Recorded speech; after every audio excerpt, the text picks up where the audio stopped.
आपने मुझे महामहिम राज्यपाल महोदय के अभिभाषण पर बोलने का अवसर दिया, आपका बहुत बहुत धन्यवाद। मैं सीमित शब्दों में मैं अपनी बात को रखूंगा और इस बात के साथ शुरू करूंगा कि मेरे सत्य बोलने से अगर आपकी भावना आहत होती है तो अपनी भावना बदल लो। मैं तो सत्य को जैसा है वैसा ही कहूंगा। और जो अभिभाषण महामहिम राज्यपाल महोदय का जो हम सब ने पढ़ा, उसके बारे में कहना चाहूंगा कि मैं आईना हूं, दिखाऊंगा दाग चेहरे के। मैं आईना हूं, दिखाऊंगा दाग चेहरे के, जिसे बुरा लगता है वो सामने से हट जाए। और माननीय सभापति महोदय, अभी बहुत लंबी चौड़ी बातें की जा रही थी और मैं कहना चाहूंगा, अगर कोई व्यक्ति नकल भी करता है, प्रकृति कितना साथ देती है उस बात को निवेदन करूंगा कि कोई दाढ़ी बढ़ाकर रविंद्रनाथ टैगोर सा महर्षि बन जाता है, कोई दाढ़ी बढ़ाकर महर्षि रविंद्रनाथ टैगोर जैसा नजर आता है, और दूसरी तरफ कोई दाढ़ी बढ़ा लेता है तो वो तानाशाह सद्दाम हुसैन जैसा नजर आता है। अकल और नकल दोनों में प्रकृति कितना साथ देती है ये हमारे सामने है। और एक बात और कहूंगा, अगर माननीय सभापति महोदय पैदल यात्रा करने के बाद भी 2024 में सत्ता नहीं मिली, प्रधानमंत्री नहीं बन पाए, तो तय कर लेना कि 2024 में लेट कर आपको यात्रा करनी पड़ेगी। ये बात मैं इसलिए कह रहा हूं कि जो वातावरण बना है राजस्थान के बाद इस कांग्रेस सरकार के समय में, उससे क्या हालात होगी राजस्थान की 8 करोड़ जनता की। ये चौथा 4 साल का बजट और 5वां बजट इस समय आने वाला है। और मैं कहूंगा, इसी सरकार ने मेरे विधानसभा क्षेत्र जेतारण में वर्ष 2019 से लेकर 2023 तक जो जो बजट में घोषणा की, उनके बारे में निवेदन करूंगा कि मेरे वहां आपने उप तहसील कार्यालय आनंदपुर कालू में नया खोला, लेकिन आज भी वित्तीय स्वीकृति जारी नहीं हुई। एक पुराने पंचायत भवन के अंदर उप तहसील का कार्यालय चल रहा है। आपने उप परिवहन कार्यालय जेतारण में खोला, वित्तीय स्वीकृति 4 साल बाद भी नहीं मिली। एक किराए की दुकान के अंदर उप परिवहन कार्यालय खुला हुआ है। आपने राजकीय पीजी महाविद्यालय जेतारण के अंदर साइंस फैकल्टी नहीं खोली, लेकिन आज भी वित्तीय स्वीकृति जारी नहीं होने के कारण कम से कम साइंस के जो बच्चे हैं, एक कंप्यूटर लैब को खाली कराकर उसके अंदर फिजिक्स, केमिस्ट्री,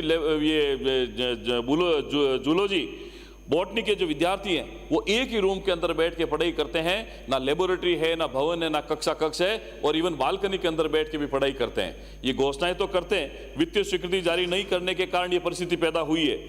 गिरी सुमेल की रणस्थली के में अंदर 50 लाख के पेनोरमा की घोषणा इसी सरकार में हुई, लेकिन आज वस्तु देखिए उस 50 लाख रुपए का क्या हुआ, कितना पैसा लगा, किसी के पास कोई जानकारी नहीं है।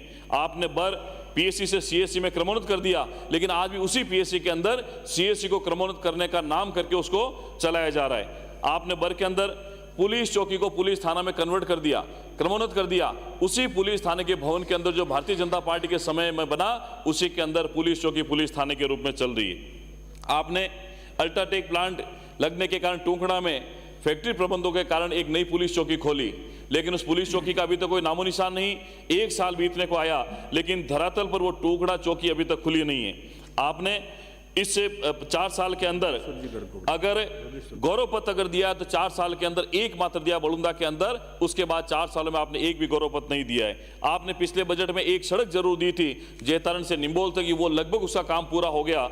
और एक आपने सीएससी जेतारण में 50 से 100 बेड करने की घोषणा की थी, लेकिन आपने बाद में बताया 75 बेड का करेंगे, लेकिन आज वित्तीय स्वीकृति जारी, अभी भी बहुत अधिक नर्सिंग स्टाफ के पोस्ट खाली हैं, आपके डॉक्टर्स के पद खाली हैं। तो ये घोषणाएं जो करके आप लोगों ने काम किया है, जेतारण की जनता आपको समझ रही है।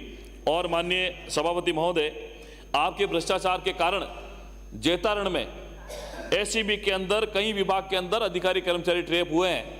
एक्शन डिस्कॉम का ट्रेप हुआ, ईओ नगर पालिका का ट्रेप हुआ, एएसआई पुलिस चौकी बाबरा का ट्रेप हुआ, तहसील कार्यालय का रीडर ट्रेप हुआ, पुलिस थाना जेतारण का रीडर और कांस्टेबल वो ट्रेप हुआ।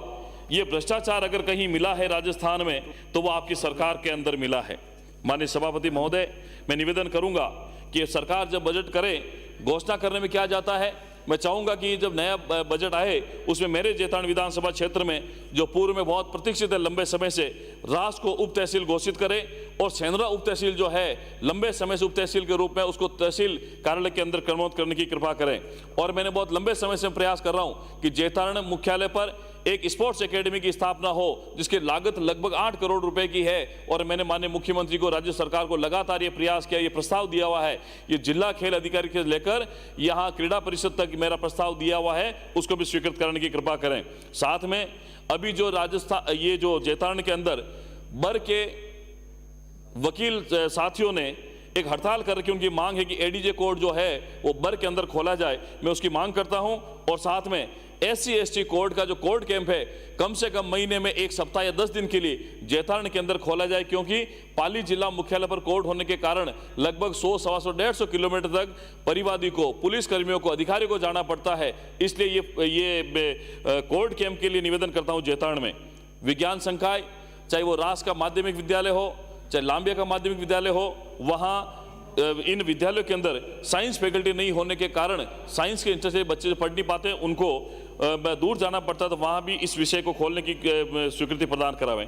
लांबिया से पुष्कर तक वाया कुड़की होते हुए डबल लेन सड़क निर्माण के लंबे समय से मैं प्रयास कर रहा हूं, और मेरा निवेदन रहेगा कि माननीय मुख्यमंत्री महोदय इस बार जब बजट पेश करें तो मेरी ये जो लंबी मांग है लांबिया से पुष्कर वाया कुड़की, उसको डबल लेन स्वीकृति प्रदान करावें। एक इसके साथ में पुष्कर से लेकर कुड़की लांबिया होते हुए पिपाड़ा, डिगरना, बोरुंदा तक ये डबल रोड की मांग भी है हमारे क्षेत्रवासियों के लंबे समय से, और हमारे माननीय सांसद महोदय भी इसके लिए प्रयासरत हैं। तो मैं चाहूंगा ये 2 रोडें हमारी मिले। इसके साथ में झालकी चौकी से लेकर कोट किराना तक ये लगभग 30 से 35 किलोमीटर है वाया काणूजाक और बगड़ी कलाड़िया होते हुए। इस सड़क की हालत इतनी खराब हो गई है कि वह चलना भी मुश्किल है। इसको भी अपग्रेड करके इसको नहीं बनाने का प्रयास करें।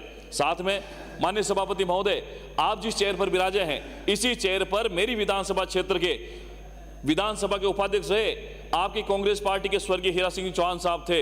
मैंने बहुत बार निवेदन किया उनके नामकरण से, उनके पैतृक जो गांव है काणूजा, राजकीय सीनियर माध्यमिक विद्यालय जो है उसका नामकरण स्वर्गीय हीरा सिंह चौहान साहब के नाम पर कर रावत समाज को बहुत बड़ा आशीर्वाद ये सरकार अगर प्रदान करे, इससे बड़ा सौभाग्य, इससे बड़ी श्रद्धांजलि स्वर्गीय हीरा सिंह चौहान साहब को नहीं होगी। तो ये घोषणा भी करे कि काणूजा की जो सीनियर स्कूल है उसका नामकरण स्वर्गीय हीरा सिंह चौहान साहब के नाम पर होगा। और माननीय सभापति महोदय, मेरी विधानसभा क्षेत्र का मगरा इलाका है, शायद ही ऐसा कोई परिवार होगा जिसमें सैनिक नहीं होगा, और शायद ही ऐसा कोई परिवार होगा, अधिकतर परिवार में सैनिक शहीद हुए। मैं चाहूंगा कि सैनिक परिवार में जो शहीद हुए उनकी मूर्ति, कृपया समाप्त करें, उनकी मूर्ति लगाने का प्रयास करें ताकि उनको सच्ची श्रद्धांजलि मिल सके। सेंद्रा हुआ, देवरिया हुआ, सेलपुरा, ये जो सब सेंटर, मैं 2 मिनट बात खत्म करूंगा, ये जो सब सेंटर है उनको PSC में क्रमोन्नत कराएं। साथ ही आनंदपुर कालू जो बहुत बड़ा कस्बा है वो PSC से CSC में क्रमोन्नत कराने की कृपा करावें। माननीय सभापति महोदय, मैं जब आज अखबार पढ़ रहा था सुबह तो मैंने पढ़ा कि आज आप जो ये पेपर लीक की जो बात कर रहे हैं, अभी राजस्थान सरकार ने इसी हाउस में घोषणा की थी कि जो पेपर लीक के दोषी हैं उनको डिबार कर दिया गया, उनको डिबार कर दिया गया। ये 31/1/2003 की दैनिक भास्कर की रिपोर्ट, उसमें कहा चयन बोर्ड की लापरवाही के कारण आजीवन डिबार किए गए अभ्यर्थियों को सीटी के प्रवेश पत्र भी जारी कर दिए गए। ये ऐसी लापरवाही इस राजस्थान सरकार की, यदि आज का अखबार है, मैं 2 मिनट खत्म कर रहा हूं माननीय सभापति, मैं 2 मिनट में खत्म कर रहा हूं, मैं मुद्दे पे बात ही कर रहा हूं। ये जो चयन बोर्ड की लापरवाही के कारण हुआ है, ये एक आपने जो चिरंजीवी की बात की है माननीय सभापति महोदय, मैं आपको कहूंगा इसी सरकार ने चिरंजीवी की बहुत बड़ी बातें की, लेकिन 11 लाख कर्मचारी पेंशन की लगभग 30 से ज्यादा जरूरी दवाएं बंद कर दी इसी राजस्थान सरकार ने। और इस सरकार के द्वारा ये देखिए मैं बताऊं, बीपी, हार्ट, हड्डी, विटामिन डी, कफ सिरप, इसबगोल्ड, toothpaste, digest syrup, dandruff solution, sleeping pills, vitamin D3, vitamin A, haemoglobin B12, ये जरूरी 30 दवाएं बंद कर दी है। और इसके जो आपकी जो PD है RGSS के, उन्होंने कहा है कि civil service medical attendance rules के तहत दवाएं बंद की गई है। ये दवाएं लाभार्थियों को खरीदने की पहले गलती से दे रहे थे। इसलिए मेरा निवेदन है सभापति महोदय कि ये जो राजस्थान सरकार ने अभिभाषण पेश किया है ये किसी प्रकार से जनता के हित में नहीं है, और आने वाले समय में घोषणा करे तो कम से कम जो ये घोषणा है वो धरातल पे उतारे। और एक प्रमुख बात, ये डायलिसिस के जो आपने कहा था पिछले CSC पर डायलिसिस शुरू करेंगे, आप बताइए कितने CSC पर डायलिसिस हुआ है? मैंने पावन धाम ट्रस्ट समाज सेवी संस्था से दिया है, और आज दिन तक 2 साल बाद भी पूर्व चिकित्सा मंत्री के हाथों में उद्घाटन कराया, लेकिन आज दिन तक चिकित्सा मंत्री के उद्घाटन करने के बाद भी वो डायलिसिस मशीन शुरू हो नहीं पाई है। और माननीय सभापति महोदय, इसके अलावा ये जो तृतीय श्रेणी शिक्षकों के तबादलों के लिए बार बार शिक्षक संघ द्वारा निवेदन किया जा रहा है, उसके बाद में भी ये किया नहीं जा रहा है। और मेरे पाली जिले में तृतीय श्रेणी शिक्षक भर्ती के 2012 के नॉशनल तिथि से एससीपी देने के संबंध में बार बार जिला शिक्षा अधिकारी को निवेदन किया गया, लेकिन आज दिन तक वो काम नहीं हुआ। इससे शिक्षकों के अंदर रोज हताशा है। बोलिए आप। और अपराध के अंदर थैंक यू, बस एक मिनट में अपराध के मामले माननीय सभापति महोदय एफआईआर दर्ज हुई है। एफआईआर के बाद में आज दिन तक कोई कार्रवाई नहीं हुई है रिकॉर्ड नहीं और इससे धन्यवाद। आप बोलिए। धन्यवाद।